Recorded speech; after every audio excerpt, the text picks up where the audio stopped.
bismillahi wa huwa rahmanu wa huwa rahimu wa lahul azmanu. yow mi may wax ci yow Ousmane Sonko nga sant mbir yi jarul kaanu yaa ngi ci yoon doxal te bul geesu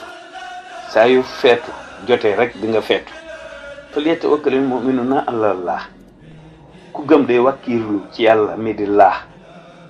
jàmbaar fu mu jógee faaw ñu kar ko waaye dogal bu ñëw rek nañ ko nangu biddiw du caaxaan ku sa biddiw fekk bu ne ràññi ñëpp xam ne daa fekk man nag nii yàlla ne waaw rek ma ne waaw te bu yàlla nee waaw ci yow rek ma ne waaw soppee wax ak yow ak di la conseiller xawlul xayri képp moom laa lay conseiller ndax itam nag ku la jàpp-jàppale ma ndax réew mi moom fi waaye jëm yóbbaale ma ku tedd ki la di waxam ca démb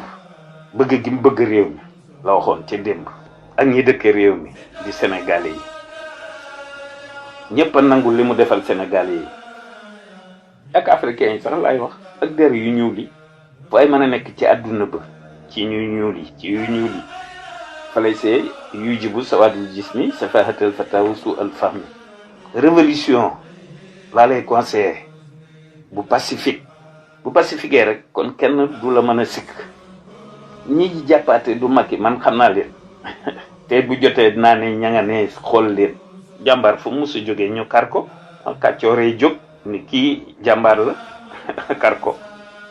ngir bañ mu jàll waaye lu dul yàlla da dig neen moo tax defal si liggéey rek fi ñu la mën a séenu salaamaaleykum man ittaba'a al-huda